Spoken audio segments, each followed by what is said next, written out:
법무부 장관 대행님, 네. 그 정계선 조한창 헌법재판관님들 지금 그 임명이 됐는데 그게 최상목 권한대행이 되자마자 임명을 했는데요. 네. 알고 계시죠? 네. 그거는 그 임명은 적법합니까? 뭐 그 부분은 뭐 헌법재판소에서 현재까지 남아 있는 공석 한 분에 대한 그 부분에 대한 이제 판단과도 아니 관련되긴 제가 한데 묻는 것은 예. 정계선 조한창 헌법재판관 임명한 최상목 권한대행의 행위가 적법하냐고요. 네, 일단 그 부분은 권한 대행의 판단 하에 이루어진 것으로 알고 있습니다. 적법하죠? 적법한지를 묻지 않습니까? 네, 제가? 이런 적법한 것으로 생각하고 적법하죠. 이유는 뭔가요? 적법한 이유가 뭘까요? 있습니다. 다만 이 적법성을 둘러싸고 적법성 여부를 둘러싸고는 여러 가지 이론의 여지는 있긴 있습니다. 그래서 이 부분은 차관님은 그 이론에 대해서 동의하시나요? 아니 기본적으로 헌법재판소에서 마은혁 후보자에 대한 아니요. 제가 묻는 것은 정계선 조한창 재판관을 묻고 있잖아요. 네네. 그 이론에 대해서 동의하시나요? 그 부분은 현재 어떤 결론이 맞다라고 단정 지을 수는 없습니다만 기본적으로 두 가지 견해가 있습니다. 그러니까 첫 번째 견해는 기본적으로 할 수 있다는 견해고 또 있고 또 한 가지 견해는 그 기본적으로 그 입법, 사법, 행정부가 3명씩 임명하는 거는 행정부 수반으로서 하는 것이지만 입법부와 대법원장이 지명하는 사람을 임명하는 거는 국가 원수로 지위에서 하는 거기 때문에 안 된다는 견해를 피력하고 있는 분도 계시는 것으로 알고 있습니다. 차관님은 거기서 어디 견해신가요? 근데 그 부분은 제가 이 자리에서 말씀드릴 사항은 아닌 것 같고 그러면 헌법재판소에서 결정할 것으로 아까 알고 이런 있습니다. 적법하다고 한 답변은 그러면 취소하시는 건가요? 아니 그것은 아니고 이런 적법한 것으로 그렇게 그럼 차관님 적법하다고 보시네요. 아주 개인적인 의견을 말씀드렸던 건 아닙니다. 아니 적법한 거예요, 안 하는 거예요? 지금 적법한 것을 전제로 헌법재판소의 심리가 이루어지고 있으니까 그렇게 말씀드렸던 겁니다. 차관님이 아까 적법하다는 것을 취소하지 않으신다면 적법하다는 의견으로 제가 알고 있겠습니다. 그럼 마은혁 헌법재판관 후보자 임명을 보류한 것 이것은 적법합니까? 그 부분에 대해서는 앞에서 말씀드린 바대로 행정부가 독자적으로 지명할 수 있는 3명 외에 입법부와 대법원이 그 대법원장이 지명하는 총 6명에 대해서 대통령 임명하는 행위 자체는 행정부의 수반으로서의 지위가 아니고 국가 원수의 지위로서 한다는 거죠. 그렇기 때문에 달리 봐야 된다는 견해도 있는 것으로 알고 있어서 그것이 한 가지 쟁점이 되고 있고 또 한 가지가 과연 이제 그동안 우리 그 헌정 역사상으로 그 국회 선출 몫을 어떤 식으로 정하는 것이 맞는지에 대한 여러 가지 이론이 있는 것으로 알고 시간이 굉장히 있습니다. 짧아서 제가 간단하게 좀 묻겠습니다.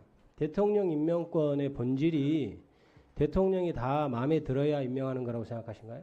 그게 이제 형식적 임명권이냐 실질적 임명권이라고 하는 대통령이 중요한 쟁점인 것으로 알고 있습니다. 실질적으로 따져서 임명할 권한까지 보유한다고 보십니까?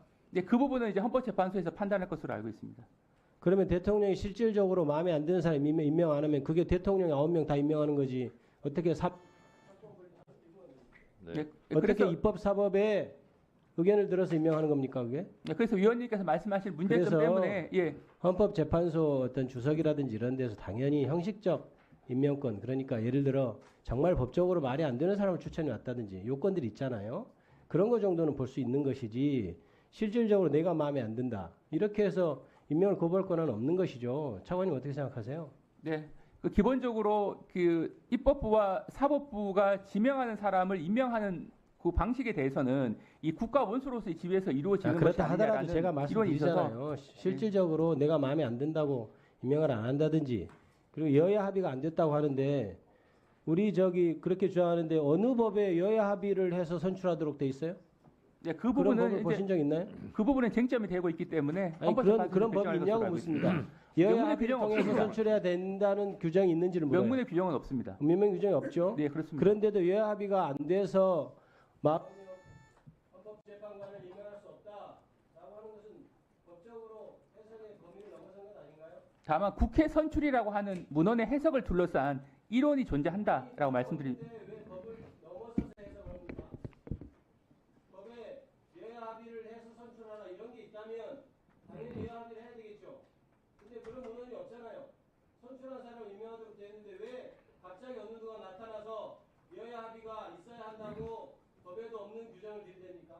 그게 법치주의로서 가능한 거라고 생각하신가요? 다만 국회에서 선출한 헌법재판관의 상징적 의미를 고려해 봤을 때는 여야 모두 인정할 수 있는 사람을 임명하는 것이 맞다라는 판단이 가능하고 그동안 2000년, 2006년, 2012년도에도 있어도 법적으로 용인되는 것은 한계를 넘어선 것이죠. 그 부분은 헌법재판소에서 판단할 것으로 알고 있습니다. 그 헌법재판소에서 답변할 사안인지도 모르겠는데 어쨌든 법무 차관님 있잖아요. 네. 법 처벌 조항이 없는데 신종 범죄가 발생했어요. 처벌할 수 있습니까? 없습니까? 없죠? 그거하고 좀 사안이 좀 아니 다를 것 없잖아요. 같습니다. 일단 네네네. 그게 죄형 법정주의죠. 마찬가지로 그 반대의 개념으로 생각하면 작위든 부작위든 법 조항대로 해야 되는 게 맞잖아요. 그렇죠? 근데 최상목 대행은 여야 합의가 있으면 임명하겠다. 근데 여야 합의가 있으면 임명한다라는 법 조항이 없잖아요. 그렇기 때문에 부작위에 의한 헌법 법률 위반을 하고 있다라고 답변하는 게 맞죠.